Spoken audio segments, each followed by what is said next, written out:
Welcome to kind of the interview portion of our series on Feast and Friends. And Feast and Friends is kind of the newest game from our Lost Legends of Redwall series.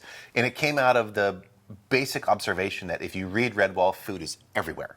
It's all over the place. Tons of it. Tons of feasting. Yeah. Like massive events of food. It was like, oh, yes. And the author goes on for friggin' pages and pages and pages about the biscuits and the scones and the soup. Like, he just goes on and on and on. And there's a whole fun story about all of that. As legend has it, I'm pretty sure it's true, is that he used to tell these stories to a bunch of kids who were blind. Oh. And so he needed these really elaborate descriptions to just because you can't show them, right? No. So that feels like how that got going. Okay. For me personally, that aspect of the story became very precious to me because I really care about food. And there is definitely food aspects in the Scout. Yeah. But to have a game that's actually just all about food Right. was a big, big deal. That was the goal, right? Yeah. Let's make a game and then it's just about cooking. And then also, it's also cooking for these guests to come over and getting to know them. So it was like a really cool combination of both. I love the idea that the cooking becomes a story game. That this becomes the core game loop, is feed people so that they tell you their story. Yes. I think that's great. So we did an episode sort of about the, I guess basically the thinking behind the game. But today, Neil, so this is Neil Savageau. Neil has been probably like the lead or co-lead developer on especially all the design principles that go into this, along with Ray Wade. And we'll probably talk to Ray in a different interview. Yeah. But Neil, tell me about the kinds of things that go into, especially, how about this? We had an opportunity to spruce this game up just several months ago. Yeah. And that was a big task. It was a huge task. So tell me how you guys approached this and what you saw was the opportunity. Well, we tried to figure out, number one, what was the prototype, which had been built a little bit ago. And we took that prototype, which was a ton of cool systems, and it was a little bit more procedural focused, or, hey, let's make cooking really like cooking, was the goal of the prototype. And we took that and we're like, okay, that is some good systems to work with, but we need to simplify this a little bit, and we really wanted to add a lot more story. There was not a story built yet. So we're like, how do we add in story elements to these systems that have been built? So we took those two core concepts, and then we really went after, who's our core audience? So we tried to address that question. Did we want something that was more of a simulation game, Right. which is what the original prototype was all built for? And we're like, not yet. We'll get to that another time. Let's focus on just a simpler, wider audience, especially those who like cooking. So that was kind of what we're thinking. So a little bit more casual, a little bit more cozy. So we really went after that concept in the redesign. And that was the core of what we did, is address the audience with some simplified parts. There's still all the systems there, but we simplified it down to just 3 flavors. Originally we had 7. So we have 3 flavors that you're cooking with in each meal. And then we also had this neat, that Ray came up with an interesting kind of rhythm-based recipe guide that you're trying to put things in the pan at the right timing, which is just like in real life. You have to get the recipe right, but you have to put the right ingredients in the right order and the right timing. Yeah. Because some things take a lot longer to cook than other things, and some things you want in for just a minute, and other things you want the whole time. And then how do those flavors play together? So the new 3 flavor meters really tell you what the flavors are in the dish, but also you need to know what the timing is for each of the ingredients going into a recipe. Yeah. You mentioned this word cozy. Yeah. And it feels like this is a really kind of hot topic these days. Cozy games are coming out. Yep. Our friend Shara, way to go, Shara with her game, Bug and Seek. Like, this is a whole fun. genre. So tell us about cozy games. Cozy games are simple pick up and play for anyone, but they also have a cute factor to them. They have this real life, down to earth, grounded factor. Even though the concept might be simple, there's still like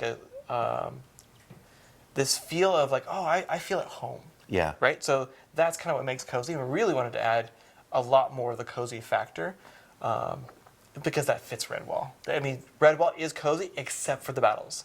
Like, except for the blood if you have all the battles taken out, it would be a cozy universe. It's not, because of all the battles. And there's some really epic fights in the Redwall universe.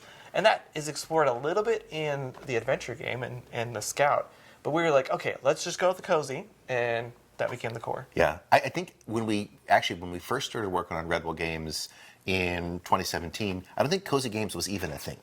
True. And so it's actually something that's come up in, I think, in the whole game genre space pretty recently. Yeah. And you're right, like it fits perfectly into there.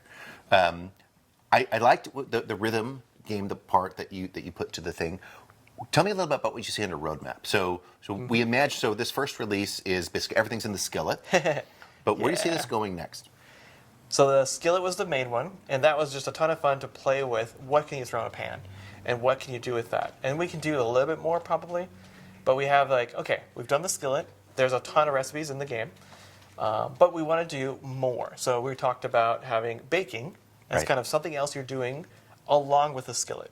So you're going to be doing some baking, throw it in, there it goes, and then you're doing your skillet. And then we're like, oh, what else can we do? Oh, there's some salads that can go with it. So now you have your skillet, you have your salads, and you have your baking, and then you're making like a really full, larger meal, getting to the larger feast kind of feel. We have the other idea is to also throw in a second skillet. So you have your main dish, and you usually have multiple ingredients going in, and you usually have a sauce or something that's going to complement your main dish, and that would be a secondary skillet. That's when it gets kind of more complex, and we need to wrestle with how do we keep it cozy still and make the feel of it not overwhelming, like in Overcooked 2 and things like that. We're just, Faster. so frantic is not the idea for this game. Again, cozy, which is a little bit more casual, a little bit more, oh, I can just explore as I go. I can just cook as I go. I don't have to have the, the more anxiety-based feelings you're going to get from other cooking games.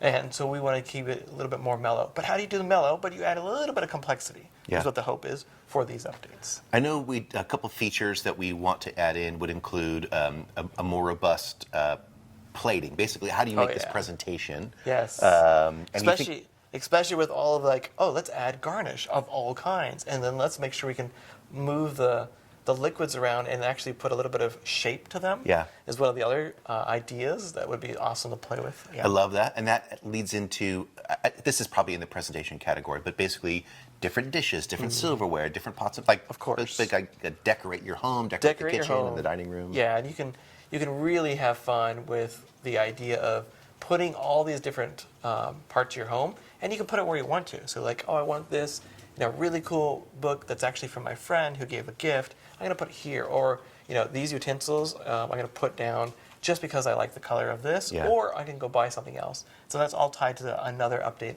which is the decor system. I love that system. That's going to be fun. real fun. And then even going farther, the idea that there's additional locations. Right. So this episode starts in Lily Grove. It's Rootsworth's home. But plans to go from wherever to Redwall Abbey. And in between, there could be Salamandastra, and there could be Yes. Casa Flora, there could be all these other locations. And each one kind of changes the dynamic a little bit. Yep, that would all be part of the plan of moving around the world of Redwall. We start with the cozy, simple, small town of Lily Grove, but we do want to move on. I want when we go to Salamandastra that there's a Badger Lord, and he's like the Cookie Monster, which is like, it's all about volume. I just need to feed him all the potatoes, stuff. right, Oh, all that'd the be fun. time. Just we have a full meter. Exactly. Like, can you fill him up before his belly is not empty? And he's mad about it and eats you. I think that'd be actually really good. Well, yeah, that would be the other part. Then we have the other version of the game, which is feasts of friends. Or Feast whatever. on your friends, Feast on right? friends, Exactly. yeah. That was always an in-house joke. That was so funny. Oh my gosh. I think one of the things is we were working on just kind of the ideas on this, like how much really obvious opportunity there is for just little expansions to be so fun. So think like just changing the season. So all of a sudden you make seasonal ingredients. It's like it's Christmas time, it's Easter. Like what are the things that you're doing? All the ingredients are different because this is what grows this time of year. I think that would be so much fun. Oh, that was one of the other ideas. It's not currently on the roadmap, but it could be thrown in, which is the seasonal actual ingredients, which is like, oh, that would be more complex, but that would be fun. Anyways. Yeah, that feels like really kind of that whole farm to table deal. Okay, I know we don't want to take this interview too long. Is there anything that you really want to point out that you had a frick special, you had a fun building on it, or just you're excited about, and maybe not be obvious? I think the main one that we honed in on the last month and really polished up is all the UI. All the UI got some love and some touch up from what it was the original prototype, and we worked hard on getting this very simple, grounded feel to the whole user experience. Like hey, as I play through, are these buttons in the right spot? Do Right. they move around? Right. Do they feel good? Do they look good? And that way, like the flow is, you'll notice it, especially for those who are kind of the game dev side. They'll notice, oh, the flow is really simple and very easy, and that's going to be just awesome for everyone. So that was a lot of hard work to get in that you feel more than see, and that was awesome. Yeah. So fun to be a part of. So much little bits to talk about, the music, Yep. the art, everything else. There's James. a lot of love on this thing. So I'm super excited to see it come out. Probably our next update here will be talk about sort of the guts underneath it, the systems underneath. Thank you for watching the show. If you like this kind of stuff, do the like, do the subscribe, but also do the comments and the shares. So that helps us a lot, and a lot of people ask, how can I help you? This is how. Yeah. And he's got nothing. Well, you said all of it. The only thing I would think of is like, sharing your favorite dish. I mean, that would be awesome. That would be good. Go ahead and add that. So the other thing would be share your favorite dish, both from the game and in real life. What's your favorite dish? Yeah. Especially if it's Redwall inspired or medieval. Fantastic.